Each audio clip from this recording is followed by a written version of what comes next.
Any day you may be silenced by the government and free speech violence.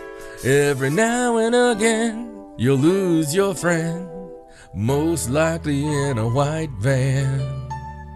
In the meadow you can be abducted. You'll be brought back but not the same. Perhaps some scoop marks and some burning. Worst case scenario, rectal pain. In the house, you'll see shadows as the mouse will take the blame. Then yes, you know, you get how it goes, as you're the one the family calls insane. Hark, there's a haven for your madness. There's still a place where you can go, where John and Stacey will invite you to be part of the Sideshow. That's because every little elf, every little boy and girl is welcome, regardless of what you celebrate or don't celebrate. We still welcome all you heathens with a loving Christmas embrace. Because if we don't offend, we must try again. It's a Sideshow Christmas Wunderland.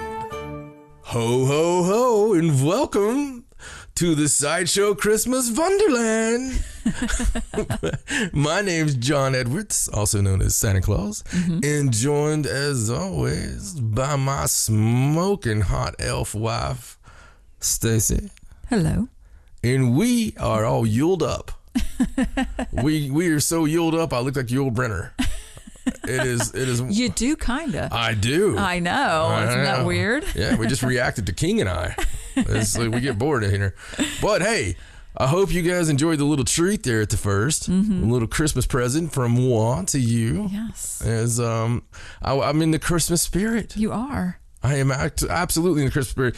And what a Sideshow Christmas Wunderland this really is, because we're going to have our special guest at a paranormal roundtable of Alan Marston and Travis Mouldon returning. Come on. Oh yeah, and so does many of you out there. So we're going to have them on at the Paranormal Roundtable, and we're going to be talking about the dark side of Christmas. Yes, the scarier stuff. The scarier side. Yes. And this was brought to us by one of our great listeners out there. Chris Martin, who sent me all kinds of wonderful information and research that he had done, and it really gave us the idea for this episode because we were, trying to figure out what to do special for this Christmas episode. We always try to make them bigger and better. Yeah. And this just worked out perfectly. Absolutely. So thank you, Chris. Yeah, thanks, Chris. We really do appreciate it. And, just to let, everyone know, we do take your ideas and, love to run with them when we can. This one just worked out perfectly. It did. And so I'm really excited to have the guys on later.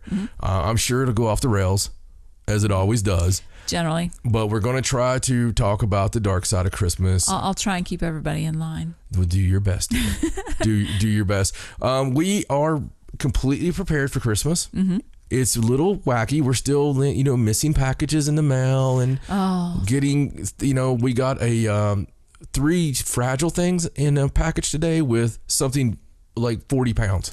Oh, it was terrible. I ordered all this stuff, and I don't know what wonderful, wonderful warehouse worker that's probably working many, many hours this time of year thought that a little thin layer of bubble wrap was going to protect my fragile items from my 40-pound item that they put in the same box. Yeah. So, but they took care of it. In the South, we say bless their hearts. Yes, bless their hearts. Bless their hearts. So we got a great interview coming up. I will say really quickly, paranormalsideshow.com, that's your address to find everything. I'm not going to, do our normal right now. It's the Christmas episode. Right. And so really appreciate everybody, on patreon.com/paranormalsideshow for joining, and becoming a patron yourself. Also, any way you listen, however it is you listen. If you listen on iTunes, if you listen on Google, if you listen on Spotify, you listen anywhere, however you listen, please leave a review, subscribe, make sure you're notified whenever a new episode drops. We obviously have a new one each week. We got the best case scenario. Now it's recorded on Wednesdays. So we do the best we can to get it. You know, we can't put one out unless there's actually some stuff going on. Right. So, but you get it weekly. We love to bring it that way. A lot of good stuff to come next week. We're going to have, and go ahead and give a preview again, we're going to have our big year-end edition. So when we hit the New Year's, it's going to be basically a countdown, and that countdown is going to be our biggest stories of the past year, and updates if possible on those stories, and really just sort of digest and see, you know, some of the weird that was 2018. Yes. And see, you know, where we head. Now, I will say something before we get into the news. 2018 has been a very divisive year. It's been a very divisive year in politics. It's been a divisive year in personal opinion with people. There's been a lot of people lose friends and, you know, on Facebook and social media.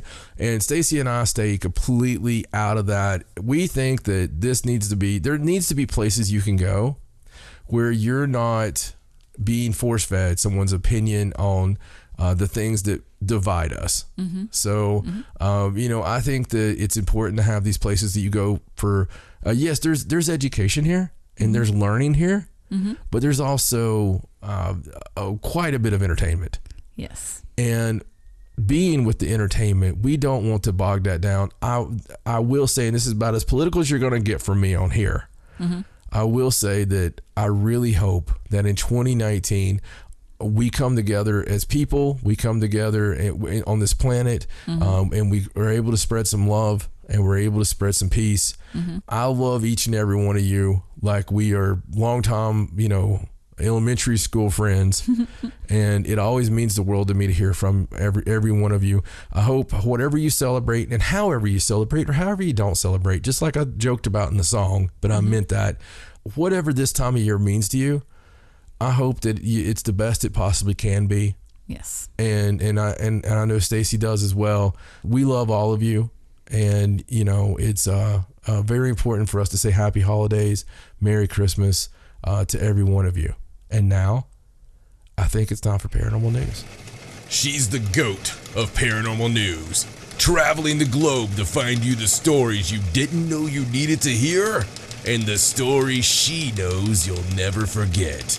It's time for Stacey Edwards and Paranormal News. All right, so let's get to the news. Let's. Now, these stories are not Christmas-related stories. This is just some news stories that happen to happen around Christmas? Yeah, that happened to happen recently. Happened to happen. That is a terrible sentence, but we'll go with it. And I wanted to just go ahead and go over them so it didn't get too stale before we did another episode. Absolutely. So this first article is very interesting, and it kind of goes along with a conspiracy theory. And it's about China and Russia, and the article is about how they've banded together on these experiments, some controversial experiments. I've been talking about that. About modifying the atmosphere. Yeah, but I've been talking about China and Russia about trolling us with the moon. With the moon thing. Yeah. I know. Isn't that weird? It really is. And so this article is about some experiments that they have been doing over the past year with heating experiments in the ionosphere. Right. Trying to, what they claim. HARP. Exactly. What they claim is they're trying to modify a large area so that they can send communications a further distance. It supposedly has to do with communications. Hold on a second. Bullshit. Sorry, I had something in my throat. So what the article claims is that the sun and the cosmic rays produce a large amount of free-flying, positively charged atoms, known as ions, and the layer, or the ionosphere, can reflect radio waves like a mirror. So when they heat that up, they make this large area, this anomaly. They do. And it can allow radio signals to bounce long distances. I believe they used this a long time ago to communicate with submarines. Right. That sort of thing. But recently, China and Russia, they've actually come out and said that they have been working together, which I will point out is very unusual for China. Right. To work in an aspect that's something that they may be using for their military, to do these different experimentation with manipulating the ionosphere. Very scary. So, Russia had back in like 1981, they built a base called the Sura base they believe it's the world's first large scale facility built for, manipulating the sky. And that was back in the Cold War, and the U.S. military learned about these experiments, and that's when they built a larger facility that we all know as HARP. Right. And that was, in the 90s. So now China is building an even larger and more advanced facility with the capability to manipulate the ionosphere over the entire South China Sea. Holy cow. Now, there are articles out there from a few years ago about China putting up what they call weather instruments where they would seed clouds to try and get it to rain. Right. But all of those things were for very small areas just to control and make it rain in areas that they needed rain. This is a completely different thing. Now, they claim that it's not a weather controlling thing, that it's not being weaponized, that it's not something that they're planning on using for that purpose. Mm-hmm. But of course they would say that. So the conspiracy theory here is that, they're doing these, weather controlling experiments to eventually weaponize them and use them, with their military. Wow. So it's kind of a scary thing. It's very controversial. I know they even talked to a couple of scientists in there that would not let their names go into the article because of the controversial nature of the experiments and what's happening. So I'll link to this article. It's a much longer article because they go through all the science of what they're supposedly doing and, how it's working and stuff. But for those that are really interested in conspiracy theories and, HARP and weather and experiments and stuff, it's definitely something to keep your eye on. Yeah. Funny. I didn't mean it to be like that, but that just kind of worked out pretty well. But yes, definitely keep your eye on that experiment. I think even some critics say that sort of experimentation can be mind controlling as well, but I'm sure. I don't know anything about that. I'm sure. I mean, we've already got the bleeding ears and the freaking embassies and stuff. I mean, It's all related to China, I'm sure. I can't think of anybody else that would do that. I did think it was funny, like you pointed out, that China and Russia were working together, and then that we just did the stories about China going to the far side of the moon and Russia wanting to go up there. And well, I mean, it's really our big bads. It's the ones that everybody's always worried about, Right. Is China and Russia kind of banding together, the most people and the most land. Collectively. Right. It makes me wonder if this is going to prompt the United States to bring HARP back. Because supposedly they don't. It went away. Supposedly they don't do that anymore. I'm sure they changed the name to JARP. Jizzarp. It's a totally different thing. It's like they got street with it. Like, Jizzarp. Yeah, I don't know, man. I mean, I seen another report the other day that we couldn't do anything about their supersonic weapons. Wow. That they had supersonic weapons we couldn't deal with. And it was China and Russia. Scary. Yeah, seriously, that's a story from this past week. I don't have it readily made because it's not one of our stories. Right. It's just something I read. But it was talking about how they had better technology on some stuff. So interesting. It is very interesting. All right, well, let's go on to a couple of really cool discoveries that have been made recently. And this first one is about a treasure trove. They say treasure trove. Love treasure troves. Of dinosaur footprints that have been uncovered by some strong storms. Yeah. So this is a really cool. We haven't had a dinosaur discovery. No, we haven't. In quite some time. Not a treasure trove. The last one we had was in China, though. Well, this one is not in China. So there. This is a treasure trove of dinosaur footprints from at least 7 different species. Wow. Yes, that date back about 100 million years, and they've been uncovered by storm surge in the United Kingdom. And this article is talking about researchers from the University of Cambridge. They've revealed this, miraculous find, and they say that more than 85 well-preserved dinosaur prints from the Cretaceous period were recovered in East Sussex along cliffs near Hastings. And this has actually been going on for several years. They've just now come out with the report about it. And they say their impressive findings have recently been published in the journal Paleogeography, Paleoclimatology, and Paleoecology. Wow. That's quite the journal. It is. That's a hell of a journal. That's quite the journal. So they're saying that many of the footprints... It's a very targeted audience. Yes, very specific journal. Many of the footprints that range in size from less than 2 centimeters to over 60 centimeters across, they say they're so well preserved that you can see the fine detail of skin, scales, and claws. Oh my God. Isn't that insane? So they're very excited about being able to find this. And Dr. Neil Davies, he co-authored the study, said that the detailed prints were found during the past 4 winters as the strong storms hit the area, and that he was impressed by the diversity of the prints, which have incredible detail due to the damp environment. So this is an area that still needs to continuously be excavated. Of course. And they're just really, really excited because it can help them decide how the dinosaurs moved and what areas they're in and what impact they had on the, on the land and the area. But just the fact that they can see such detail. I was watching an archaeologist the other night. Mm-hmm. It was on the Megan Fox show. Mm-hmm. Mm-hmm. She was at Stonehenge, and she was on the very metaphysical side of it, which we were happy about. Right. You don't see it from that side very often. But this archaeologist said something beautiful to me. She was like, basically like, what drives you after 40 years of doing this at this place? And he's like, you've got something that is ancient, right? You've got something thousands of years old, and you're the first person to touch this since back then. You're the first person to hold this since back then. Something so romantic about that. You're trying to piece together these clues, these mysteries, who was here, who did this. And we know that Stonehenge and the pyramids and they're mysteries. They're still mysteries. They'll always be mysteries.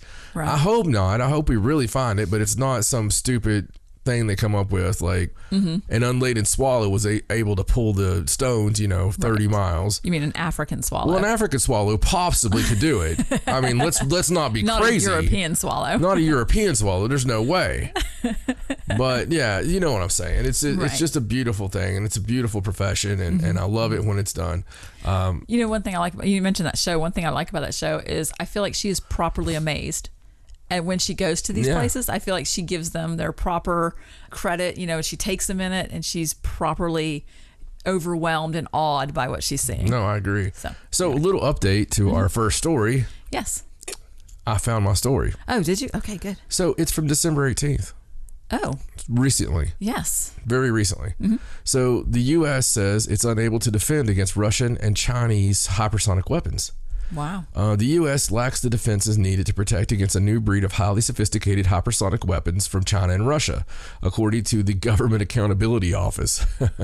That's a thing? Yeah. They're the ones that get a hold of the other people and are like, hey, you know what? We were just checking this and we can't defend.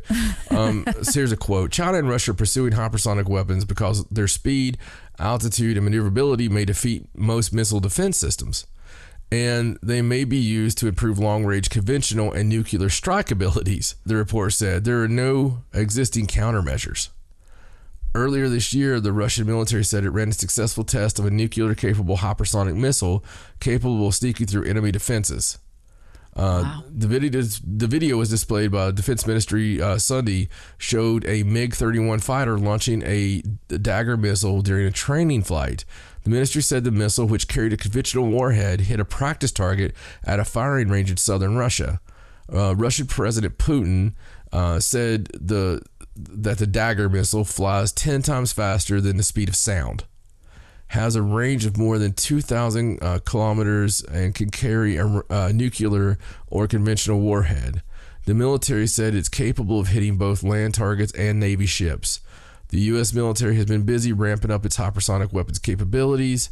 In April, Pentagon announced a deal with Lockheed Martin, of course, to develop a hypersonic conventional strike weapon for the U.S. Air Force. Anyway, crazy stuff. And it's crazy. You go back with China and Russia, we got all these things they're doing together. Obviously, we can't be the only ones that are seeing this, right? No, I would think not. Well, I've seen articles recently, too. It's amazes me that we can't keep up with that kind of technology, because if you look up like recent military technology, I mean, they have things where they have drones that can be controlled by a pilot's mind. Like, they don't even have to ride in the plane anymore. They have developed it where they can just I think some of that though is still in these testing phases, and this is something they just launched. Yeah, they're just like, screw testing. Let's just do it. I mean, they've got it. Yeah. And that's one thing you run into with a lot of these other countries is, they don't give a crap. They're like, throw that monkey in there. Let's see how it handles. I'm just saying. Right. There's in other countries, not that for good or bad, but they kind of get it and they get it done. Right. So right. Anyway. All right. Well, let's move on to another cool discovery. And this one's from Egypt. Yes, and this has actually been on a lot of mainstream news this past week. It's about an Egypt tomb in Saqqara. It's being called a one-of-a-kind discovery. It is a tomb, the final resting place of a high priest that has been untouched for 4,400 years. Wow. Yes, and so in this article, they talked to Mostafa Waziri, surprise, the Secretary General of the Supreme Council of Antiquities, and he described the find as, one of a kind in the last decades. And they found the tomb in the Saqqara Pyramid Complex near Cairo, and it was kind of buried on a cliffside, so it had been hidden from looters, so nobody's been in there. It's not been touched, not been opened, and they started excavating it just this past week. And when they went in, they found it was full of colorful hieroglyphics, statues of pharaohs, and decorative scenes that show the owner, who was a royal priest, with his mother and his wife and other relatives. So they have pictures on there. There's a video of people walking through it. It's very beautiful. It's vast, and I think it's more than one story. It's about 33 feet long, 10 feet wide, and 10 feet high. Now, they've just started excavating it, so there are a couple of shafts that they found that they have not excavated yet that they believe they're going to find, like a sarcophagus and maybe the things that he was buried with, like his statues and his treasures or whatever they normally put in the tombs. But they're just super excited about this new tomb that's just not been touched for that long, and it's stunning if you look at the videos. Yes, it's absolutely stunning. I'd love to know what's on those hieroglyphics. Yes, I'm sure somebody will be in there translating. I thought it was kind of funny. A little note about the story is in the article, they actually put the name of the priest in the story. And it's one of those ones that I would have trouble pronouncing if I tried to pronounce it. So I looked online. I was like, I really want to say this. I want to get it right. I don't want to butcher it. So I looked it up and I couldn't find a pronunciation. So I happened to come across a story that Inside Edition did about this discovery. And it was a video. And I thought, oh, great. I'll watch the Inside Edition story and listen to what they say. And they didn't even say the guy's name. They just called him a priest. They totally glossed over it. Like they didn't mention it either. So I was like, it must be really difficult. I'm just going to skip it. Let me see. Watai? It's something like that. It's not really that hard, but I just don't know what the proper enunciation of it would be. It looks like to me that the priest's name is Watai. It's kind of funny. He's like, what I didn't know was how to say her name. It's hard to Google that because it thinks you're trying to put what. Yeah. And it corrects it for you all the time. It does say that he served during Egypt's 5th dynasty under King Nefertari, according to the Waziri guy. So, very cool find, and I'd be interested to see. Yet again, 2018, the year of, I think on our top 10 stories, one of the top 10, just to give you guys a little spoiler alert, is going to be a collection of Egypt finds. Yeah, because you couldn't list them out separately because we'd have to have a top, 50 or something. I think that it might be number one. I won't say that. Right. But I'm just saying that this year has been a hell of a year for Egyptology. It really has. They've just found so many things. Yeah. All right, well, let's move on. And this next story, the last discovery, and this is about a long hidden pyramid found in Indonesia that they think was likely an ancient temple. And this is one of those pyramids discoveries that we like where they use the ground penetrating radar because the mountainside looked a little strange and it jutted out odd. And so they started looking at it through the ground to see what was under there. And there is, in fact, an enormous pyramid-like structure. And the setup of it is actually very cool. So it's located atop Mount Padang in West Java. And the structure is topped by an archaeological site that was discovered, in like the early 19th century. And it holds rows of ancient stone pillars. And I believe that people, even to this day, use the exposed top of the site as a sacred destination for prayer and meditation. And so they think that the layers underneath were also temples. So it's really unusual that this particular site has been used for like a prayer meditation temple site. this ancient stuff on top, something that was already ancient. Yes, it's actually several layers, which we've talked about before. Yes. So according to their... well, I mean, even Stonehenge, they think, was built on top of already holy site. Right. So they used the ground penetrating radar. They did some X-ray tomography, 2D, 3D imaging. They did a little bit of core drilling, a few excavations, and they uncovered several layers of a sizable structure. So it covers over about 150,000 square meters. Jesus. And it's been built up over millennia with layers representing different periods. So at the very top were pillars of basalt rocks that framed step terraces with other arrangements of rock columns that formed walls and paths. And they estimate that to be about 3,000 to 3,500 years old. So then underneath the surface, when it, down to about 10 feet, was a second layer, similar rock columns, but it's thought to be 7,500 to 8,300 years old. Wow. And then there's a third layer that extends 49 feet below the surface. It's more than 9,000 years old. And they said it could even date to 28,000 years ago, according to researchers. They don't really know because they haven't gotten down that far. But they also detected multiple chambers underground. That's so awesome. They don't really know what's down in there. Just they really believe that it was a temple and then another temple and then another temple, built over thousands of years because it's a sacred destination. I mean, 9,000 or 28,000 years ago is fantastic, either one. Especially if there's chambers. I mean, what could be in those particular chambers, Yeah, because that's uncharted waters right there. Mm-hmm. Now, they did say that this particular pyramid is not like a typical Mayan pyramid. It's not like symmetrical. Mm-hmm. This particular structure is elongated and it seems to have like a half circle in the front, which is one of the reasons why they were able to tell that there was something there, that was different. So very cool discovery. I can't wait until they can actually excavate it and get down into some of those older layers. I'm curious what they'll find in some of those chambers. Maybe it's a particular type of religion or a type of, worshiping that they're going to find, which is pretty cool. It's just a bit strange though. It is a bit strange. I love it. I mean, I love the size of it. I love how old it is. I can't wait to find out about those lower chambers. Yeah, I know. I hope that I know it'll be years, but I hope they can get to it. All right, so I just have two more stories here, two more quick little stories, because I know we have a lot to get to this episode, some cool stuff. This first one is about an interview done by Jennifer Aniston.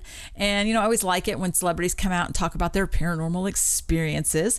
So during a recent interview on The Late Late Show with James Corden, she was talking about an experience of some unusual occurrences that happened to her after moving from New York to Los Angeles. And she lived in an apartment. She had a roommate. And she said that the dishwasher would start to go and the coffee maker would start to go, or the stereo would just turn on at full volume. Like things would just turn on. And she said it was terrifying. So she told a friend about it. Did she? And did she tell a friend? Yes. A friend, yes. Was it Phoebe? It may have been. I don't know. It doesn't say. She was advised to call in a spiritualist medium.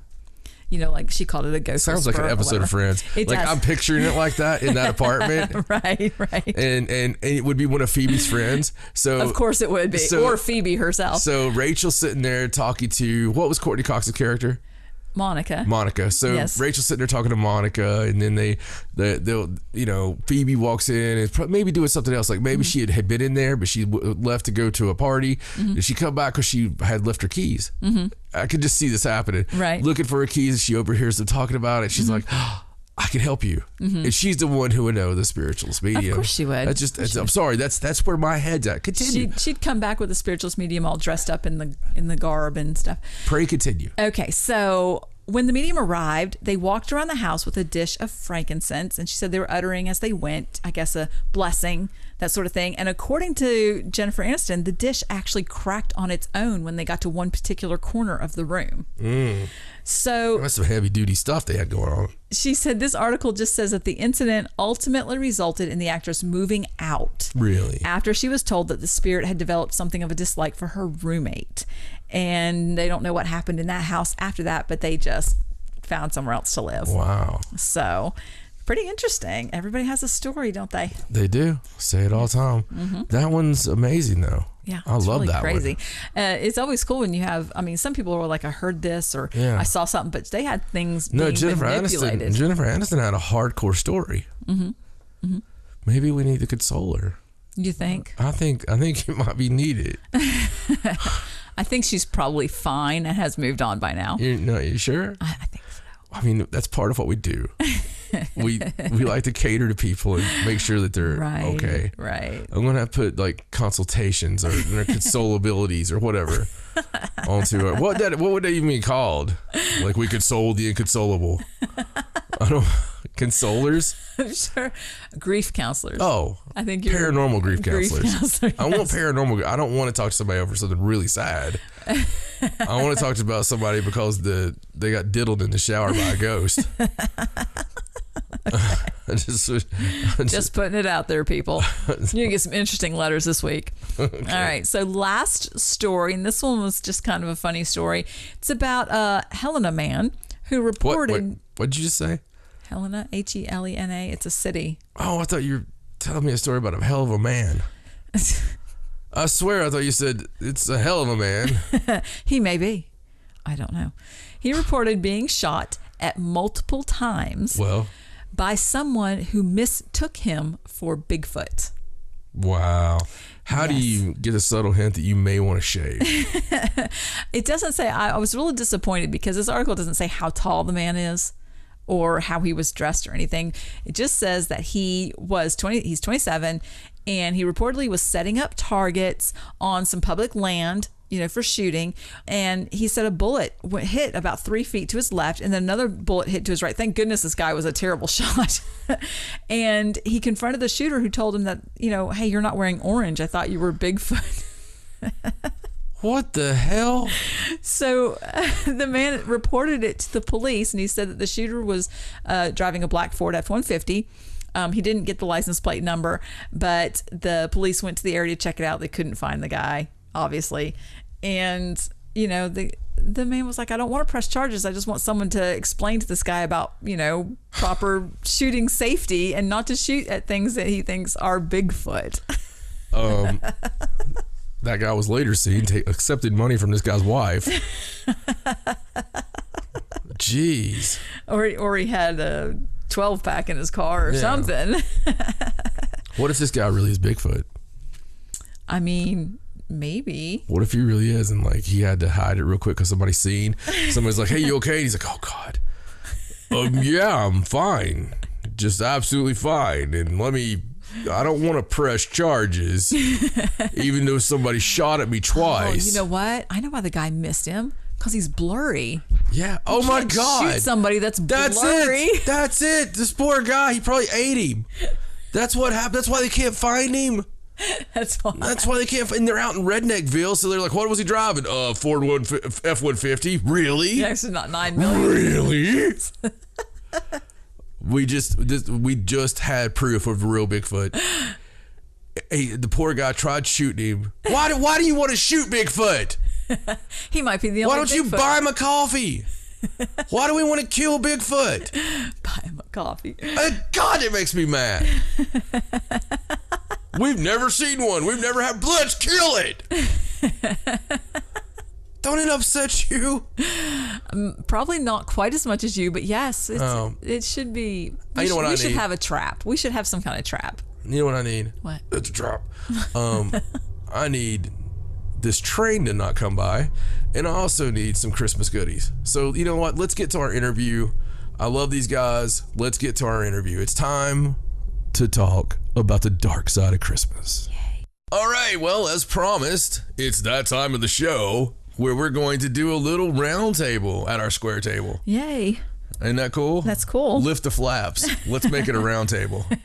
I'm not sure his table does that. Well, by God, you need to buy some flaps. No, I'm really excited about this. All of our listeners have reached out at one point or another and given me their favorite shows, right? Mm-hmm. Then we're like, hey, man, I really liked it when you talked about this. I really liked it when you talked about that. I really liked it when you didn't talk that much. Right. We've had a little bit of everything. But the one that I've had the most is I really enjoyed those paranormal roundtables with Alan and with Travis. Mm-hmm. We promised and we decided we would finally deliver. on bringing back Alan and Travis, Alan Marston, Travis Mouldon, to the show, to the Paranormal Sideshow. Of course, these are our confidants and co-conspirators. So these guys know all my secrets, good or bad. And, it's good to have them on here. Sometimes they keep us straight, keep us honest. The best thing about it is they keep us intrigued, and they always come with some great nuggets of information. Yes. So without further ado, I'll start with you, Travis. How's it been, man? Well, just bogged down with work and whatnot, and loving the changes in the weather constantly. Yeah, well, it could be worse. You could have the same exact weather every day for 8 months. Yeah, it could be Maine. I mean, That's right. 'Tis the season of darkness and sorrow and anger and just bitterness and all that joy that goes in with this time. But it's worse in Maine. I will say that. It is. It's great to have you on the show, man, and really looking forward to us talking about the darker side of Christmas. I want to say the softer side of Sears every time we say it, but that's because of the evil giant that is the freaking advertising, the marketing. Yes. Marketing. Commercialization. Yeah. Oh my God, it never gets out of your head, man. It's everything, including Christmas. It's. I mean, that would be the darker side of American Christmas. Yeah. Coca-Cola, 1930s. Yeah. That's what brought it in. But hey, we got somebody else on the line here, Mr. Alan Marston. Hello. Hey, how are you? I am doing great, sir. It seems like you went out and you went out into the world and spread your wings and have had quite a many seminar and quite a many talk, and have had shadow peoples and Mandelas all over the place. You've been polluting people's minds, man. Now, just telling the truth, Yeah, well, that's the scary part. That's the scary part. It's great the success that you've had. I mean, 2018 and even back in 2017, just really fun to watch that happen. And it's good to see what you've done with it. So what's been going on recently? I guess the biggest things that I've been on, finally got to get back on the stage for after, 23, 24 years. A couple little small parts, and the biggest was in Sweeney Todd. So that's just awesome. Getting back out there and doing my thing. So do you sing and dance, or? I do not dance unless I'm drunk. I like the way you said dance like it was a dirty word. Do not dance. Do not. I did sing in Sweeney, but it wasn't by myself. So that's a plus. That's something I still haven't really gotten out there more with, but it's something I got to work on. That sounds like fun anyway, though. I love that story, Sweeney Todd. It's one of my favorites. No, she loves just anything stage acting anyway, so we definitely need to come up and see you do your thing. We got a huge season next year, so y'all would love it. Oh, yeah, absolutely we would. Mm-hmm. I've seen some of the stuff you guys do is very, it's like cool stuff. It's not... I didn't really notice anything that was something I wouldn't want to see. Right. I mean, their director, man, he can take It's a Wonderful Life and put a dark spin on it, and it'd be awesome. It's just great theater. Right. No, I get it, man. That's really cool. We'll all have to we'll have to come up there with Travis and sit there. I want to come though when you sing. So I don't. With the ones I'm going to try for this year, they are all. I would say non-singing roles. We'll put it that way. I'm just screwing with you, buddy. It's really cool. So Alan Marston, you can watch him on stage, or you can watch him behind a podium, telling you about some dark secrets of the Mandela effect and some shadow people and some other things he's been working on, including serial killers. How did you ever go any further with that? Oh yeah. I actually had a whole thing wrote up. I had to cancel on Scarefest this year because of the hurricane, or what was supposed to be a hurricane coming through here. And with my job, I have to be here for it. So I ended up having to cancel that, and a little bit of minimal damage was done here. But I did put in for next year. We'll see how that goes. And I've already got it cleared that if anything happens, I am still cleared to go to Scarefest no matter what. So they've let me out of having to stay here just in case. Well, good. We'll definitely see you there this year or Hopefully. This coming year. So, that sounds like some good stuff, and I'm glad that you got that presentation. It'll be interesting. I know. Have freaking Bruce Campbell this year. Oh, well, really? Yeah. I didn't know that. No. Oh, yeah. Yeah, that's a have to. That's a have to. I don't even know if I can do it. There's very few things that get me. I mean, honestly, I was thinking of it the other day. There was maybe 3 or 4 people in this entire world. I wasn't thinking of him. Right. But there was like 3 or 4 people in this entire world that would actually get me a little bit weirded out. Like starstruck? A little bit. A little bit. So back to what we're here for. It 'tis the season. It is. It's 'tis the season to be jolly. It's 'tis the season for commercialism. And it's 'tis the season to remember that in the 1930s, how Coca-Cola turned the blue robe wearing Gandalf looking Santa Claus into jolly old Saint Nick.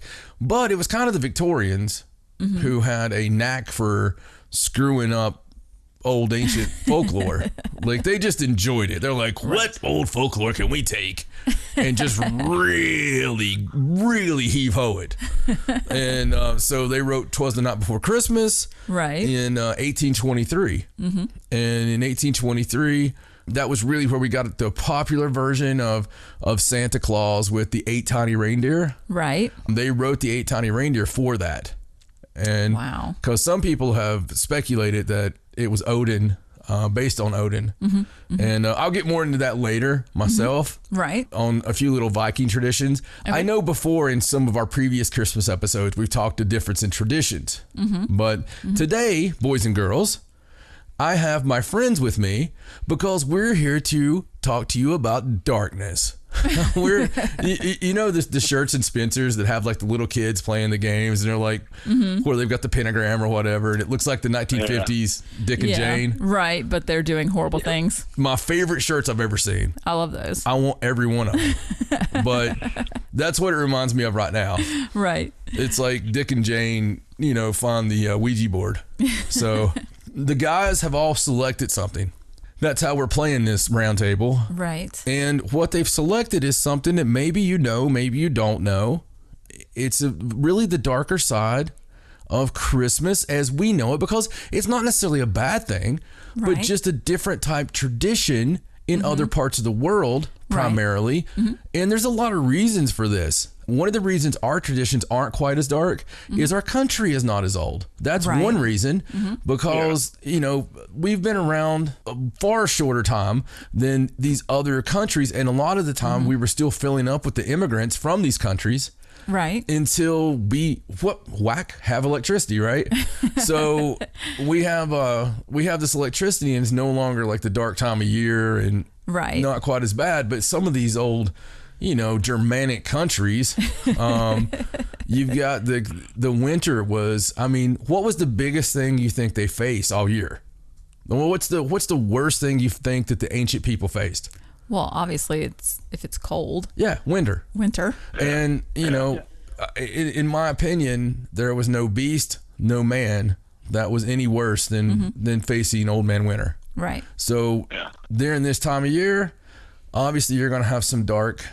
This is the dead time. It really is. And I think we forget that sometimes, but it's for good because it gets rebirthed. But that's enough talking. I want to get on to some cool little stories. With that said, would you like to start, my dear? I can start if you like. That's fine. For my choice for the darker side of Christmas, I wanted to go more for the feminine touch on the dark side of Christmas. So because you have all the Santa Claus legends and all the men and that sort of thing. So I focused on a couple of witches, Christmas witches, as they're called.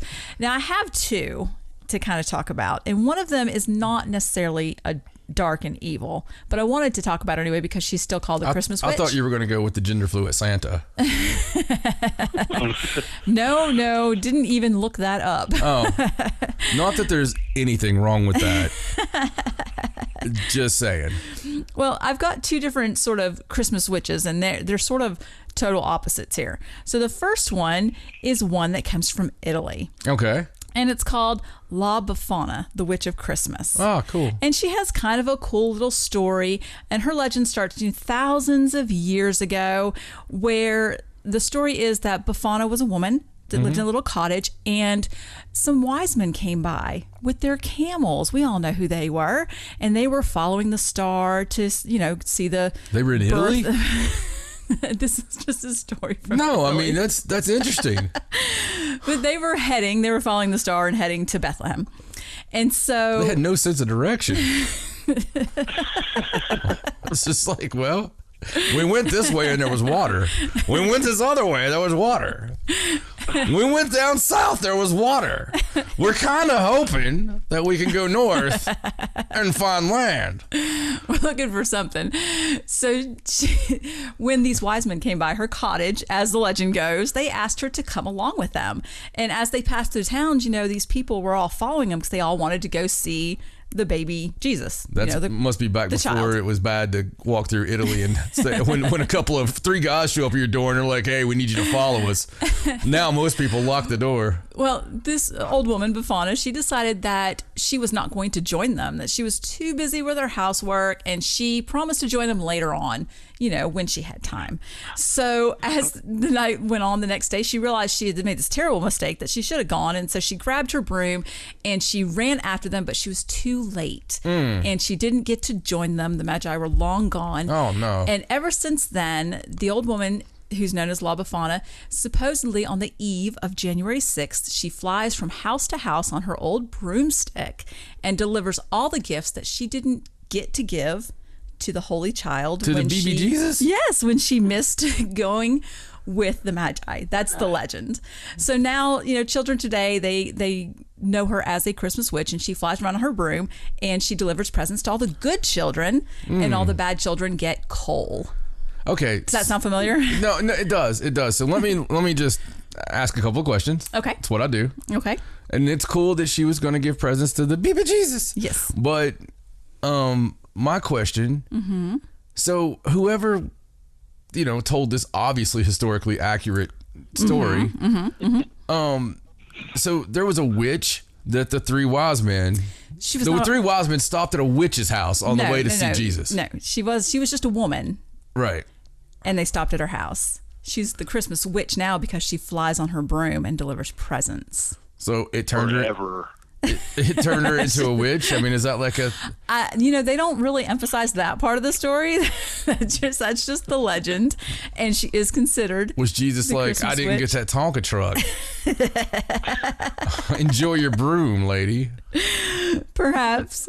And like I said, she supposedly does this on January 6th, the Epiphany, the Feast of the Epiphany. Of course I do. Yes. At the end of the 12 days of Christmas. It's a very Christian feast. Of course, yes. Tradition. Obviously. Yeah, know all about it. She goes from house to now. house, and she even goes down the chimney to deliver her presents. So it's a lot of things very much like Santa Claus. Except only she's a chick. She's a witch, yes. A lady, I'm sorry. Yes, a lady, thank you. Yeah. A woman. And she's not evil. I mean, if the children Yeah. are bad, she just leaves them cold. She doesn't So, do anything horrible I noticed to a them. little bit of defensiveness in your voice. So you're like, this witch is not evil. Because there's nothing wrong with it. Well, this is a very Spoken like a true Christian. very big tradition a long time ago, and even children hung up hand knit stockings and wrote long letters with wishes of things that they wanted. Yeah, it's called spells. Befana to bring them. Thanks, Befana. So it's a lot of the story is very much like a Santa Claus type Yeah, it is. person, but it's Befana and not Saint Nicholas. So That's really cool. I thought it was kind of a cool story. It's a little different tradition, but not really dark. Per se. And I apologize for that, but I did want to talk about it because I just No, like I that like it's a it. I witch. like it. So let's talk about another Christmas witch. This one's a bit darker. All right. And this is from the Alpine regions of southern Germany and Austria. Oh, my favorite place. So this witch is named Frau Perkta. Sorry. And she's also been called the Spinnstubenfrau, or spinning room lady. I just want to do the horses every time you say Frau. She's often depicted. Her name is Frau Bluka. You and your young Frankenstein. So she's often depicted as an old crone, and sometimes with a beaked nose made of iron. She's dressed in rags. What? Wait a second. Yes. Iron? Do you say a beaked nose made of iron? That's how she's depicted in pictures, like as an old crone. Well, no wonder she's wearing mad. the beaked nose made of iron. She's dressed in rags. And the legend has it that you have to have all of your flax spun by the 12th night of Christmas, January 6th, the same Epiphany date. Wow. Because when the Christmas season's over, it's time to start your weaving for the next year. She doesn't like laziness. She doesn't like it if you have a dirty home. She likes for your home to be very clean. That's why you were upset earlier. But she will also get irritated if you work on the day of her feast, on the Feast of the Epiphany Day. So there's a lot of things that irritate her. And also she... Must be related to me. She is said to bring things for good children. But for the unruly children, the ones that lie or misbehave, the punishment for all of these things that irritate her is that she will split open your belly, pull out all your insides, and stuff them with straw and pebbles. Oh. Damn. Yeah. That's what they tell their children. If they're bad, this is what happens. So basically, if you're bad, your insides get stuffed with straw and pebbles, but if you're good, you get a shiny silver coin in your shoe. So, at my Bruce Wayne job, right? When I tell people, hey, look, you're going to have to do this, or I'm going to have to write you up. Right. When they do it wrong or don't do it, I have to write them up to prove my point, right? Or I've lost all control. Right. So what happens if you have 12 kids and you tell the story and one of the kids does something wrong? You're going to have to cut their belly and put them full of straw and pebbles. I know. I mean, you just have to do it. But the legend couldn't last long. Somebody had to die for this legend to be. I mean, come on, right? I mean, the day after Epiphany, do they drag all their poppet kids out and say, "Look, this is what's going to happen"? It doesn't really. Would they admit to that? Really, it doesn't say. I've just found the legend here. I don't know. I know I'm going to pay more attention to Epiphany from now on. I find it humorous that the rewards for good and bad are so off kilter. Death and dismemberment for bad, shiny gold coin, a silver coin if you're good. I mean, I would expect more than that. Right. No. Here's a nickel. Thanks for being good. I won't kill you. It's a silver coin in your life. Yeah, true. Good point. I mean, you get to live to the next Epiphany. This is true. This is true. It does say that if the children are dishonest, sometimes they'd have their lying tongues scraped with glass. So that's not really a death sentence per se. But that is certainly a way to scare your children into behaving for the whole year. Ancient Germanic tales. You're so soft. So and I know a lot of times in the history of her being depicted, she's often depicted with a dual nature, like with dolls and stuff. One side of her is very nice and wearing white and pretty, for the good children and the good people. And then the other side's very crone and ugly, and it's a very dual nature kind of thing. I woke up and there was some iron schnoz old lady putting a coin in my shoe. I'm not sure I would want the coin. Okay, so that was interesting. That was very interesting. Thank you for picking witches. You're welcome. That's interesting. I don't know what else to say about it. I'm still kind of disturbed about. I was disturbed when I first read it about the punishment for being bad or being lazy. No. I mean, this is not just punishment for children. It's for even, women that didn't get their work done or were lazy. No, I'm upset about the iron nose. Oh, about the fact that she's just depicted that way. I'm just thinking how cold it must be when she kisses you. Who says she kisses you? Oh, I thought that was part of it. I'm not sure where your mind's going, but no. I thought you said that the good kids got a little kiss. No. Oh. Well, I don't know what happened there. So, moving on. Okay.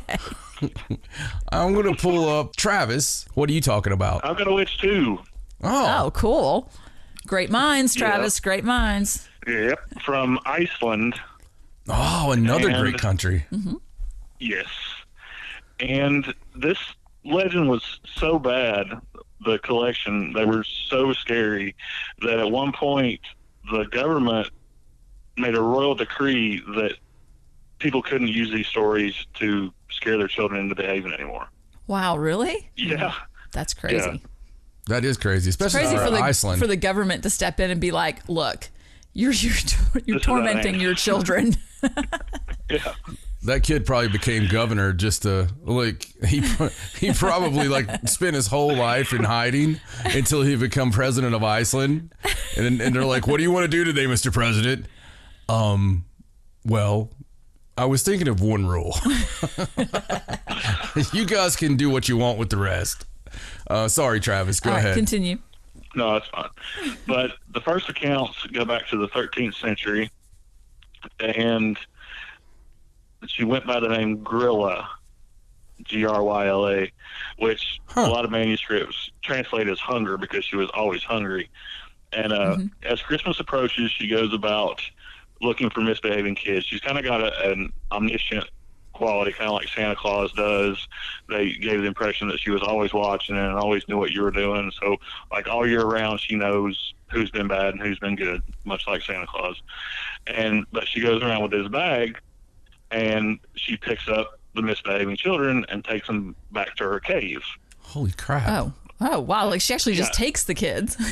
Okay. Yeah, she throws the kids in a bag and takes them, and you can't get out of the bag. And once the kid was thrown in there, he's just in there in a bag with a bunch of other kids that are trying to get out until they get back to the cave.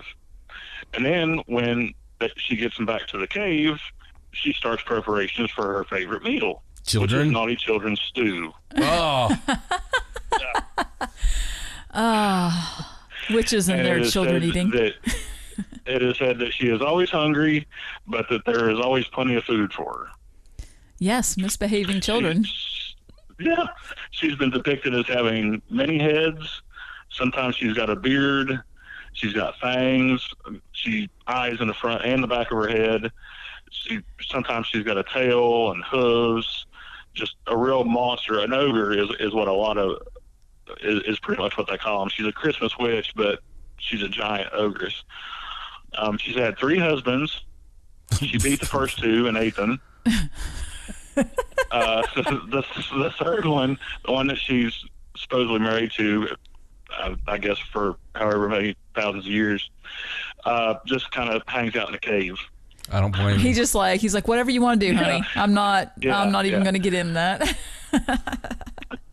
So if that wasn't enough, he hangs out with their pet, this giant black monster of a cat. There is an Icelandic name. I'm not even going to try to pronounce it, but it's known as the Yule cat. And this cat prowls around right before Christmas and eats people who don't have new clothes to wear. Wow. Yeah, I mean, it sounds, if it's possible, it sounds more awful than it really is. It was an encouragement ploy for the mill workers, the people that ran the mills, for people to get their work done by Christmas, it being kind of the end of the year, and so they wouldn't have to work on Christmas. So if the clothes are made, then they would reward their workers with new clothes. So if you didn't get new clothes, it meant you didn't work hard enough, and the Yule cat was going to eat you. Wow. So again, the first year this happened, and you didn't meet your quota because Henry the Temp was smoking Icelandic reefer before his shift. Okay, what happens? You've got to get a giant cat and eat this son of a gun. I mean, so it seems to me like maybe the part of it was possibly created by Taylor. I mean, you never know. Most of what's known about the Yule cat didn't really come along. I mean, they worked into the Grilla legend, but it came along a long time after, like late 18th, early 19th century. So that legend's not quite as old. It's taken from a few others in that region, but like what has become the Yule cat has not really been known. They just quite as long as those mill owners. They just didn't want their workers slacking off. They wanted that work done. Yeah, and they preyed upon the superstitions and whatnot of the people. The gorilla thing's terrifying though for children. She's gonna come stuff you in her sack and eat you. Yeah. Well, so Gorilla, like I said, lives with his husband who just kind of does his thing in the cave. But they've got, as of right now, 13 children. Of their own? Boys that they've grown up. Yes. Known as the Yule Lads. Now, originally, when the first stories first started circulating, they were completely grotesque, monstrous, gremlin-type little things. They've kind of morphed over the years and over the centuries in the stories into kind of little gnome-type, a lot more human, have the red hats and dressed kind of in peasant wear, kind of like you see Santa Claus sometimes. But they essentially helped their mom find the misbehaving kids. And in the 13 days before Christmas, a different one would go around the towns every day. And I've got their names, and I won't go into like deep descriptions of all of them, but I've got to read these names because these are great. Okay. There was Sheepcoat Claude. No, wait. Just wait. Gullygawk. Stubby. Spoonlicker. Spoonlicker? Pot Scraper. Spoonlicker. Not Poonlicker, Spoonlicker. Oh. I didn't say Poonlicker. That's what it sounded like. All right. Pot Scraper. Bowl Licker. Door Slammer. Skier Gobbler. And Skier is a cheese that's kind of like a yogurt over an Iceland. Sausage Swiper. Window Peeper. Oh, God. Doorway Sniffer. Oh, my God. I could combine some of Meat these. Cooker. And Candle Stealer. Gee, I wonder how they got their names. Well, yeah, well, there's a story behind. Well, yeah, I mean, most of them are pretty self-explanatory. Right. But Sheepcoat Claude had trouble harassing the sheep because he had peg legs. I don't know. The freaking sausage stealer is kind of troubling. Swiper. Isn't it Sausage Swiper? He hides in the Sausage Swiper. He hides in the rafters, and while the sausages are being smoked, he steals them, swipes them. In the process of them being smoked, correctly? Like, yeah. Okay, I got you. Okay. That's so they would come around, and sometimes they could be seen, and sometimes they would just kind of sneak. And I guess in some stories they were almost like a poltergeist type thing. Like they had some kind of magic where they could hide. So they would like Spoonlicker would take the main spoon and run away with it, and if the spoon was missing, then the Yule Lads had been there. Or if door slammed in the middle of the night, it was obviously Door Slammer. But they would just harass these families. Can I ask you, how do you know when Door Licker has been there? Isn't there a door sniffer? Or door sniffer? Doorway sniffer. Yeah, there you go. He likes to feel he can smell lace bread from great distances. Oh, I see. And Okay. He was often seen like peeking around the doorway, smelling for the bread. Oh, I see. okay. So all these things sound like traditional things that we hear of little people doing. Yes. Yeah. They Absolutely. all seem like things that astral critters do, that leprechauns do, that whatever you want to call them, goblins, Brownies. Yeah. yeah, brownies, all these traditional little people all do these things. Yeah. It's But weird. They don't all have their own sacks to carry children back to their mother's stoop. No, they don't. But many of them do carry children away Well, yeah, it's true. and swap them out. I'm not arguing the similarity. Absolutely. It's weird. It's just like one of the darkest tones. Yeah. No. Yes. It seems like they've taken a couple different folklore things there and sort of mushed them together into one Christmas like thing. Yeah. Yeah. which is we did the same thing with Santa Claus. I mean, it's just Maybe it's you saying like it's a mashup of the old days. Well, you know how sometimes you have stories that come down and then they just somehow get put together with other stories. Yeah. Yeah, no, I got you. It just happens. Yes. I mean, Santa Claus has elves. I mean, who's to say one of his elves isn't named Door Sniffer or I really hope. or Poon liquor. pot scraper or whatever. I mean, come on. Oh, that's well. Thank you for thoroughly entertaining us, Travis. Well, they've come a long ways from just like being the little monsters that eat kids and wreak havoc. Nowadays, the story is that when they visit and the children of Iceland put their shoes in the windowsill, if the kids have been misbehaving, then they get a potato. A potato in their shoe instead of something good. What if you're really hungry? Yeah, instead that of might something be great. good or cold, it's a rotten potato. Oh, I'll say, what if you really like potatoes? Yeah, but there's a lot of potatoes there. Yeah, rotten potato. But you know, the good ones will get toys and sweets and treats and stuff like that. But right, if you were bad, you got. So they don't take you anymore. They just leave a rotten potato. Well, that's better. It is. That's better. I mean, yes. Yeah. All right, well, that was really interesting. I think Travis's witch is scarier than mine. Yeah, so, a little bit. I mean, you were trying to give like nice witches, though. Well, I started out nice and then got darker. You were like, here's Glinda. Glinda's a good witch. And then there's this witch that'll disembowel your children, you know, whatever. Yeah. Well, let's hear what Alan has come up with for his darker side of Christmas traditions. So I came up with 2 anti-Santas. We're going to start off in Germany. Yes. And his name is Belschnickel, and he's also been seen in other parts of Europe, but we're actually just going to focus on the one from southwestern Germany. He was a companion to St. Nick, basically a scout, if you will. He'd go out probably roughly 2 to 3 weeks before Christmas. Mm-hmm. He was dressed in fur and rags with bells attached to him. Instead of a sack, he carried a birch switch. So basically, he just had this big birch stick with him. He'd go around just knocking on everybody's windows and doors. The curious children would let him in. Well, when they let him in, he would proceed to either hand out treats such as candies, nuts, cakes, or other things if they were good. But if the children had been bad, then that's when he would start beating them with the stick. Oh my goodness. So yeah, and even like if some of the kids that were good got too grabby trying to get to the candies and stuff real quick, he'd even smack them across their knuckles. Good gracious. And this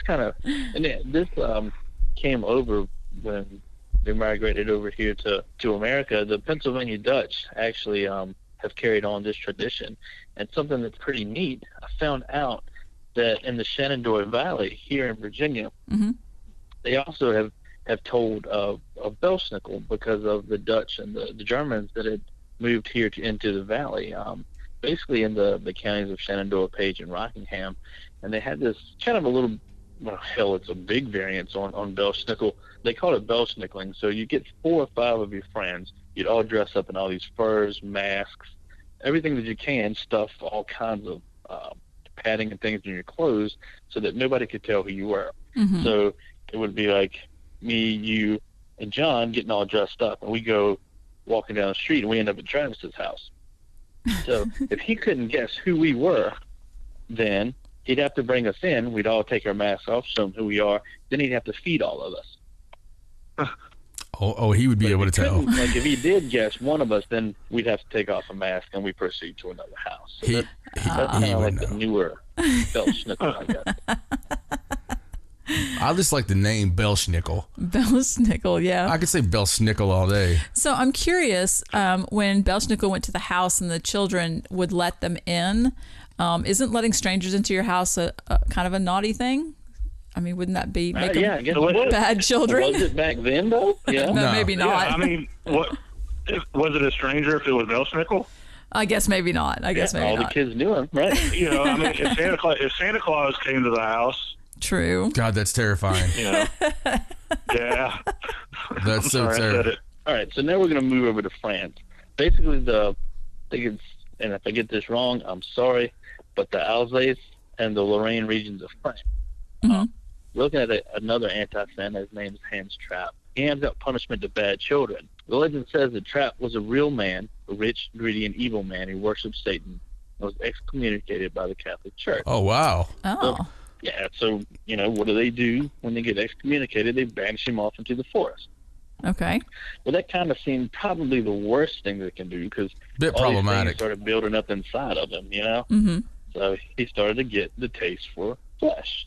Well, what's the easiest thing to get if you're looking for, you know, human flesh? It's probably going to be a kid, right? Right. Right. So he started to prey upon children but he would be disguised as a scarecrow. He'd stuff himself with fur, put on the the burlap face and everything else. That's scary. He was about to eat one boy one time that he caught and was struck by lightning and killed, which is said to be a punishment that was struck upon him from God.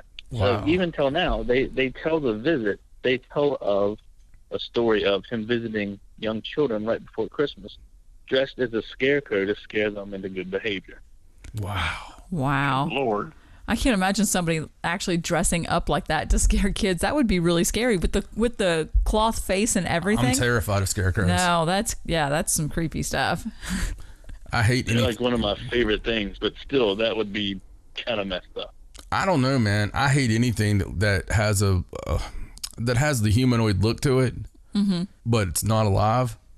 I can't stand that. Scarecrows are one of those icky things to me. Something you were talking about a minute ago where, would Santa Claus be a stranger? That puts me to that fearful night of Christmas Eve when I was just a lad. I mean, I was probably 3 years old. I could have been 2. But I remember laying on my captain's bed, and I've told this before, but it's terrifying.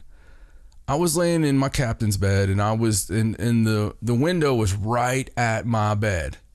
There was a street lamp outside, so you know how the light, the curtain's always going to be illuminated. It was like Empire Strikes Back or original Star Wars, probably original Star Wars curtains, and so they're kind of blue or something, I think. But the street lamp's coming in, right, and you could see everything out there. So if somebody walked out there, you could see the shadow go by, and my window was only about 4 feet off the ground. So I remember laying there, and I was supposed to be asleep, and I seen Santa Claus go by the window because I saw this man, black shadow, go by the window. I seen him go one way, and then I seen him come back and stop, and then I seen him keep going. He stopped right at my window and stood there for a minute.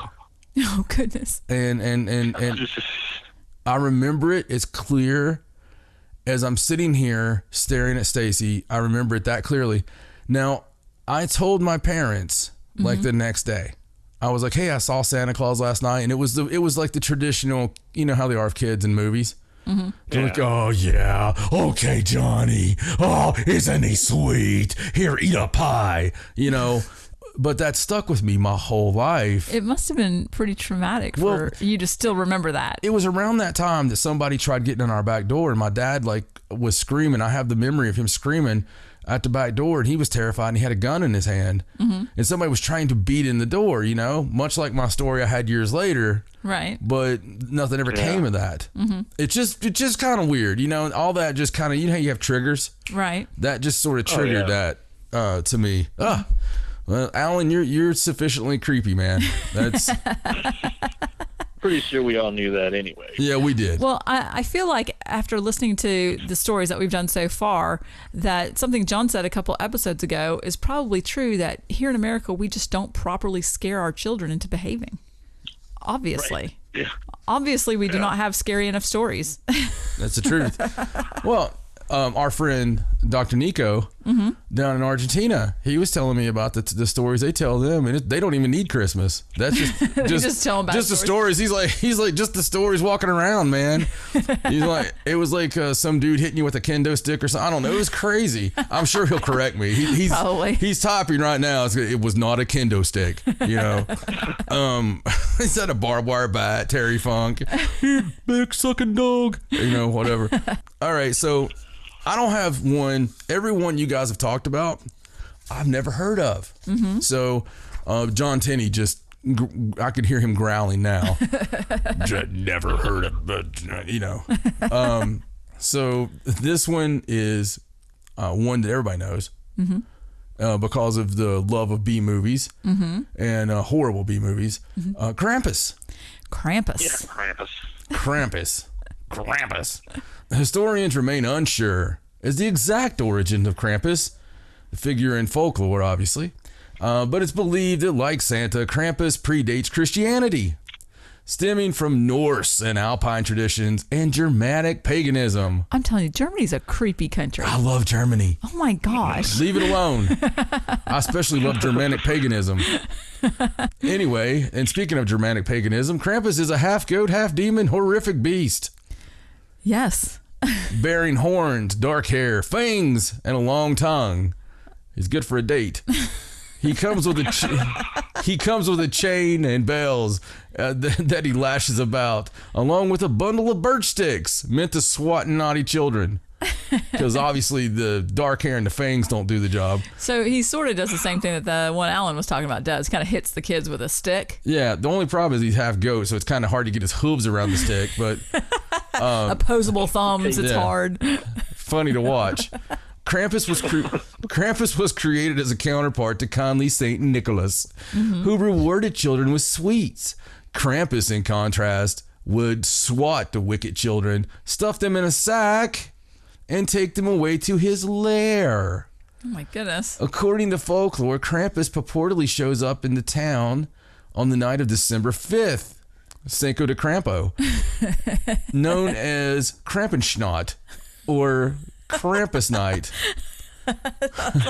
So you said Krampus snot. I said schnott. It's okay. It's perfect. Krampus schnott. Yes. That's like the worst kind of flu. Who wants children? Krampus schnott. Krampus's name is derived from the German word Krampen, which explains the evil part of him, I'm sure, like females. What's wrong, Krampen? Meaning claw, and is said to be the son of the goddess Hel in Norse mythology. Oh, well, that explains it. Yeah, that does explain. I did not know that. That explains quite a bit. It makes Krampus a lot cooler, actually. The legendary beast also shares characteristics with other scary demonic creatures in Greek mythology, including satyrs and fauns. Krampus has also been the fixture on Austrian holiday greeting cards since the 1800s. They put him on their Christmas cards? Yeah, where he's shown, that's where you see all their traditional pictures of Krampus. Right. It's all from those cards. Where he's shown pursuing women or menacing children. At least he's not pursuing children and menacing women.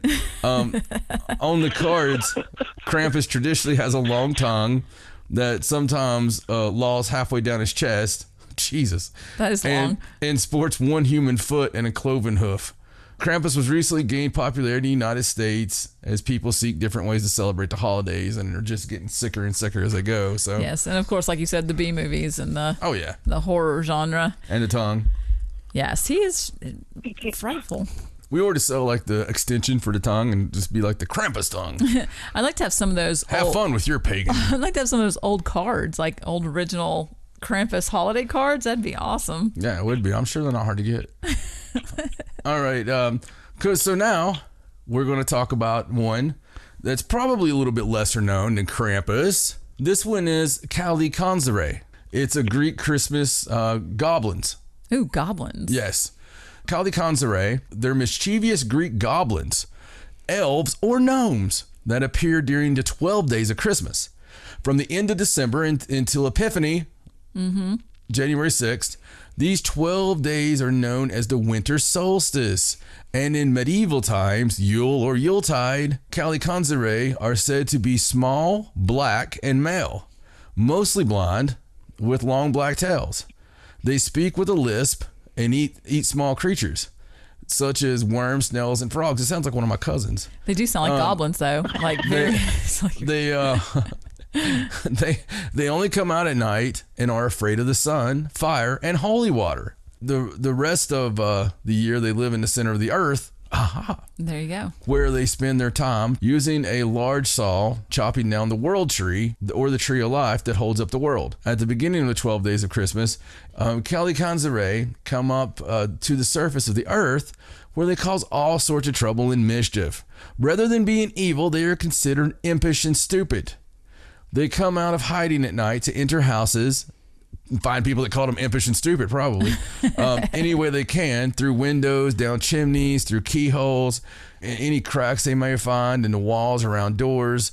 Once inside, they cause havoc It is said that if you leave a colander on your doorstep at night, the Kalikanzare, who can only count to 2 and consider the number 3 holy, and will, kill themselves before pronouncing it, will spend all night counting the holes. They only ever reach the number 2 and start again, so not to utter the word 3. At sunrise, they disappear. Another form of protection is to mark your door with a black cross on Christmas Eve. Yet another is to burn smelly shoe on the fire. My shoes are in trouble. The foul smell will keep them away. To stop the Kalikanzare from coming down the chimney, a very large log is found and burnt for 12 days. That's a hell of a log. Until the 6th day of January, when the Kalikanzare will go back to the center of the earth. This ties in with the Norse tradition of Yuletide, the Yule log burnt for the duration of the winter solstice. In Greek folklore, the Kalikanzare disappear in the 6th of January Epiphany, when Greek priests go through all the houses, blessing them with holy water splashed around with a bunch of fresh basil. When the Kalikanzare arrive back at the center of the earth, they find that the world tree has fully grown again. Out comes their large saw, and they start to chop it down all over again until next year. What do you think of that one, boys?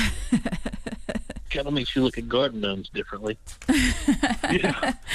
I mean, I don't suppose those are technically super scary, but it is very strange that they come out and wreak havoc and stuff, during that time. Well, I mean, we still talk about a lot of that stuff, and very interesting about the Norse traditions. How it ties in with the Yule log and burning it for the whole winter solstice and that. Yeah. All right. Well, that was, interesting stuff. And obviously, I'm not done yet. This is more of a group thing before I let the guys go. Okay. On their merry way to enjoy their Christmas.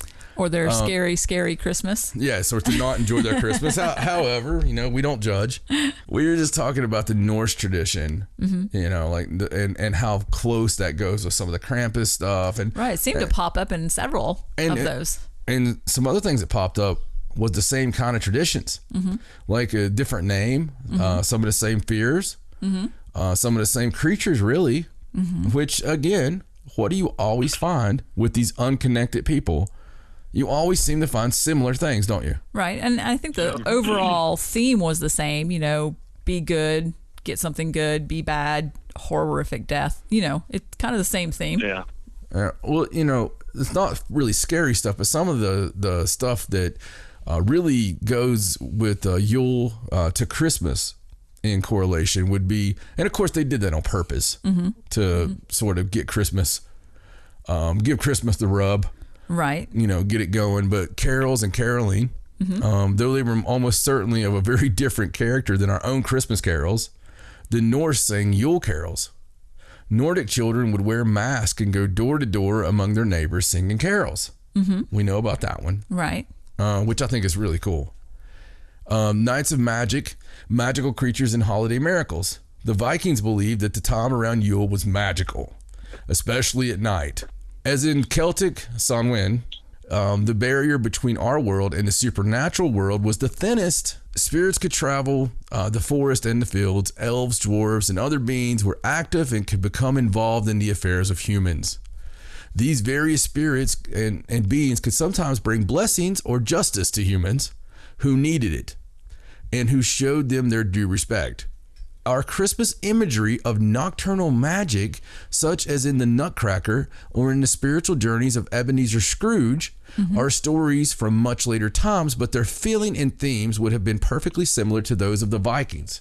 That's the same type of stories that they always kept. Right. The gifts of giving fruitcakes and sweets by obviously really mean people. Right. You ever give me a fruitcake, either one of you, we're done.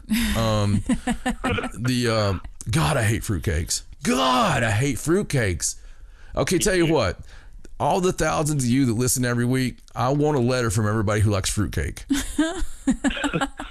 And let me know why. Is it something you found yourself? You're walking through a store one day and you're like, oh, that looks like dog vomit. Let me grab that. I just want to know. What can I do to this delicious cake to make it even better? Oh, let me stuff it with weird pieces of fruit. Yeah. My dad absolutely adores fruitcake. Just loves it. But he loves cabbage too. It's like, what's for supper? Oh, corned beef and cabbage. I hate corned beef and cabbage. Oh, God, it smells the whole house. Actually delicious. Do what? Corned beef and cabbage. That's actually delicious. Doesn't smell good. We had firehouse last night. You know, I've always found you to be more of a traditional father, Alan. You've just verified this for me. This is why when we're together, you're more the father figure between the two of us. Alan's the one that's like, hey, this is on fire, come with me. And I'm like, okay. You know, he just kind of seems grounded. Right. You know? Right. Like the rest of us are going. Travis says that. We're like, well, let's try this other door, dude. I love you, Travis, but it's the same with me. You know, you would think I was ribbing you or something. Yeah. Corned beef and cabbage at Alan's house. Yes. Can we come up next year, buddy? All of us? Oh, yeah. All right. So corned beef and cabbage. Cabbage, fruitcake, and... We'll bring the fruitcake, yeah. I'm not going to eat the fruitcake, but I will eat the corned beef and cabbage. You know what's really going to suck? What? It's going to be like one of the sweetest listeners we've ever had. Right. It's going to be one of the sweetest listeners that's never sent a message. And she's going to, I can just see it now. Like, I really hate that you don't like the fruitcake. You know, it's what I've ate every year since my dog killed my husband and then took his own life. And, you know, so. We have some really strange listeners. I'm just throwing that out there. So, gifts of fruitcakes and sweets. These items were offered to the Fates. I love the Fates. And mother forces that probably originated in the older Indo-European cults, but suffused to the goddesses of the Viking age, such as Freya and Frigg. God, good old Freya and Frigg. Freya and Frigg. Yeah, it needs to be like a curse word. Freya and Frigg. Let's see. Reeves. There's one that's hard to say, especially when you say it a few times. Now, think about it really hard. Right. And say wreaths. Wreaths. It's a little bit weird, isn't it? I guess it just depends. It's one of those words. When I see WREATHS, it bothers me. Because I want to say something like wreaths. Reefs. I think I say reefs. Reefs. Yeah. It's the redneck in me. Wreaths. It's like, oh, look at those reefs. I'm going to start selling them on the side of the road. REEFS. You have to have misspelled sign too. Yes. Everybody pronounces a few things differently than there should be pronounced. One Yule tradition involved making large wheels of pond boughs. Yeah. Lighting them on fire and rolling them down a hill in honor of the sun. Wow, that seems particularly dangerous, actually. It's the round shape of be awesome. The round shape of the reefs also depicted the cyclical nature of the seasons and the Norse conception of the cosmos and time. What are you laughing about? I'm going to edit this show. People are going to think you have Tourette's or something.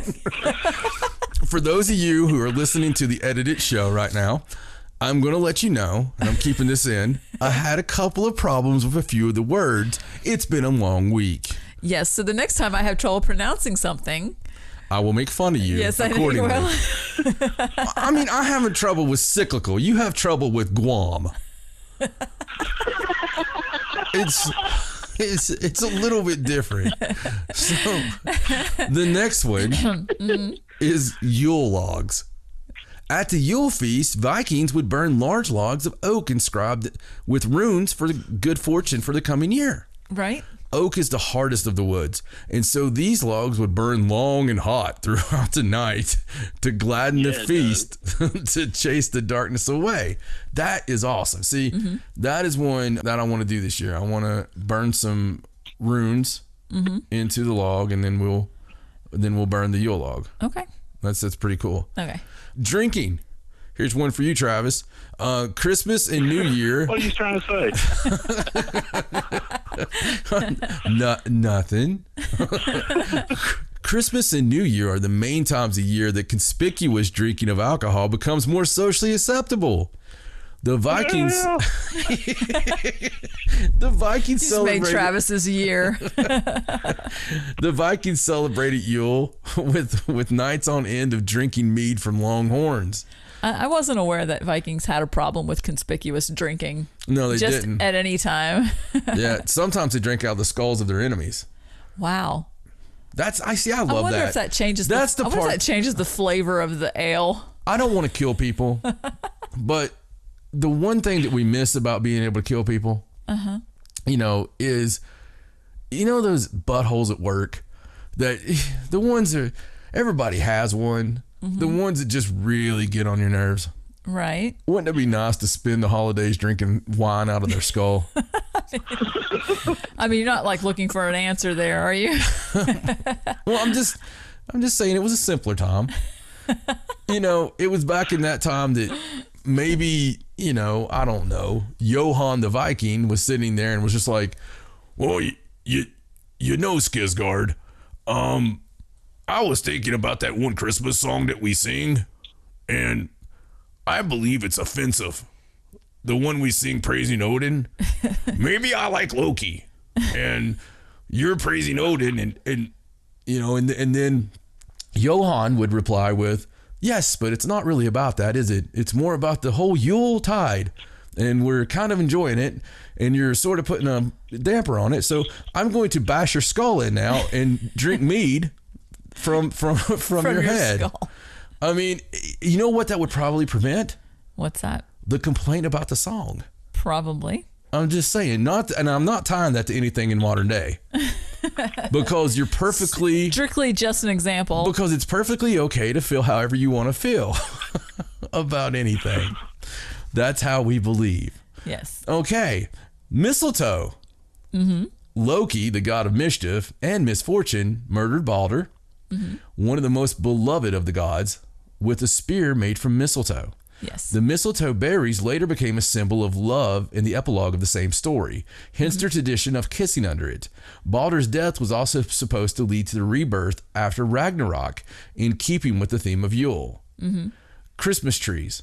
Vikings decorated trees with foods, gift, and small carvings, particularly in honor of their gods. The tradition of lighting candles on trees was not documented until the early 19th century, when one young lad was heard going, "Don't light the tree!"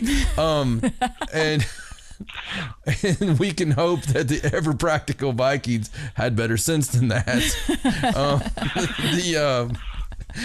Yeah. So anyway, that's some of the references back, that the traditions that have passed on and have stayed with us. And the cool thing about it, with a lot of holidays, you have some of these things that kind of tie you to your ancestors. There's not many of these holidays, more so than Christmas, that tie us directly to our ancestors. Yes. I believe why, people talk about Halloween being pretty haunted, right? Right. I personally don't think there's a more haunted time of year than Christmas. Yeah. Absolutely. Well, I know, in talking about this whole theme of, scarier, darker side of Christmas, it makes sense that people would have told a lot of scary stories around Christmas time, because it's like you said at the beginning, it's darker. It's longer periods of nighttime. Plus, it's the holidays. People are together. Yes. Like, they all get together and Tell stories of the whole year. They tell stories. And so, of course, what are they going to do? Somebody's going to want to, you're drinking and, you're reminiscing. And of course, you're going to want to tell a bigger, You're trying to explain where that kid story. went. So a good Christmas story, I guess, is just the natural progression to all of those activities. We all get together and tell our scariest story. It just happens. If the four of us were together right now at a bar, we would gravitate to the scariest thing that's happened to us this year. Probably. I agree. And we would also be together because of the holidays. So you're right there. I think there's a lot of reasons, but I think it's the most haunted holiday because of the fact that it has stuck with us since the beginning of time, or beginning of our recorded time. The fact that we have celebrated the solstice. We've celebrated, coming out of the dark, going into the light, as the doctor would say, right? Right. But interesting stuff, guys. What's your take on it? So I thought different times that this time of year at least to me personally, seems more haunted, if that's what you want to call it. Just about everything that I can think of that has happened to me personally, paranormal wise, that I haven't gone looking for on my own, investigations and whatnot, have almost all happened around Christmas time, within the month of December, I'd say. That's really interesting. And and it's almost always had a familiar tie to it. I mean, it wasn't like random poltergeist activity or anything like that. It was something that felt at least family related, if not ancestrally. So I mean, by that I mean family that I knew that have passed on. Right. So maybe, or possibly, paranormally speaking, maybe since it's the holidays and it's a traditional time to get together with your family, perhaps that's the time that family members that have passed visit quite a lot. Yeah, and I think John mentioned it earlier, and I've read the same thing. Some cultures see the veil thinning as being the thinnest this time of year, as opposed to back in October, which is right. Well, what a lot of people consider it. So, well, what about you, Alan? Do you have more activity around Christmas time that you've noticed? Well, I know like the last couple of weeks we've been getting some more possible cases come in, and that happens every year. And I kind of I agree with what all of you have said. I mean, if there's any time where activity would be at its peak, it would probably be now, because even from beginning of time now, this has always been a happy time. I mean, most people don't have bad memories of Christmas. Most keep a fairly good memory of Christmas. If not in their earlier years, they gained them in their later. So that's something that, if you could go back to one time, most would go back to around Christmas time. So I can see the plausibility of activity picking up during Christmas. Well, you got the warmth of the family, the energy, and that we give out with that love and that happiness, even the sadness with the ones we've lost, right? Yeah. So we think of them the most. You talk about them too. You talk about past Christmases and people that have passed on and that sort of thing. Yeah, we talk about Grandpa's jacket or his chair. Or, I've heard some of my stories with people that are the most staunch skeptics that I know. A guy named Scotty that Travis knows really well, probably the most skeptical guy I've ever met, had a story though. It was one of those, like, I don't believe in ghosts, but let me tell you what happened. And he was very matter of fact about it. He said, I don't believe in ghosts, blah, blah, blah. This was always a thing with him. But he would go on the paranormal hunts with us. Yeah. But he didn't believe. And when he was with us, not a damn thing would happen. And that's where I really started thinking that there was a dampener. Right. That could actually happen. But he, and there's probably a word for those people, but I swear to God, if there's not, we all need to make it right now. Well, there has to be. I mean, there are people that attract paranormal activity, so you have to have the polar opposite of that. When we would take him, on paranormal investigations, places, the most active places I've ever been to, nothing would happen.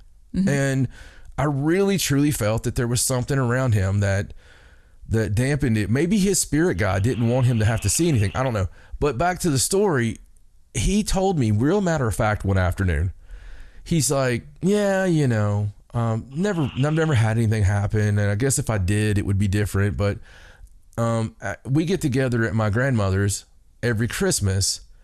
And before my grandfather passed away 5 years ago, he said that if I ever die, you'll know I'm here on Christmas because I'll open every one of the cabinets up to mess with your grandma. So ever since then, for 5 years, when people have been in the kitchen, they'll leave the kitchen and they're all together. They go back in there, everything's open. He said, yeah, he said every Christmas it's open. Every drawer, every, and I'm like, dude, don't you realize? And then there was a woman that used to work for me who lost her husband. Now she said, I'll go to hell, John, if I believe in ghosts. And I'm like, no. And she has old gypsy Romanian blood. And I called that out on her without being told. I was like, you're a gypsy. And she started crying and she's like, you're the devil. She's like, how did you know that? And I was like, it's okay. I was like, I just wanted you to know that I know, and there's people with you. And I'll never forget that because it was something out of my character to actually do that. Mm-hmm.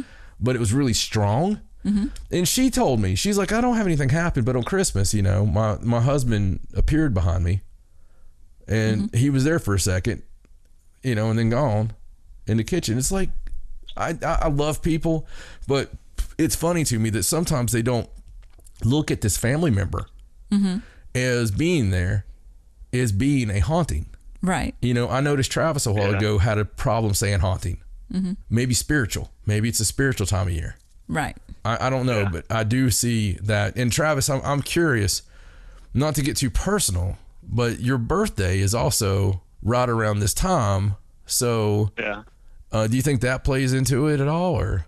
It could. I mean, since I've started getting into this, which you've known me that entire time, and from really the beginning of the month until about the first of the year, and sometimes New Year's Eve has had some weird stuff happen, but it's always felt like I thought October or Halloween should. I mean, October still feels that way, and that fall and Samhain and that time of year, it still feels that, but December has always felt more so to me. It don't feel anything like it. I agree. Mm-hmm. And this is really probably, you know, people post on Facebook, right? They put unpopular opinion and then they'll put their thought. Mm-hmm. Unpopular opinion.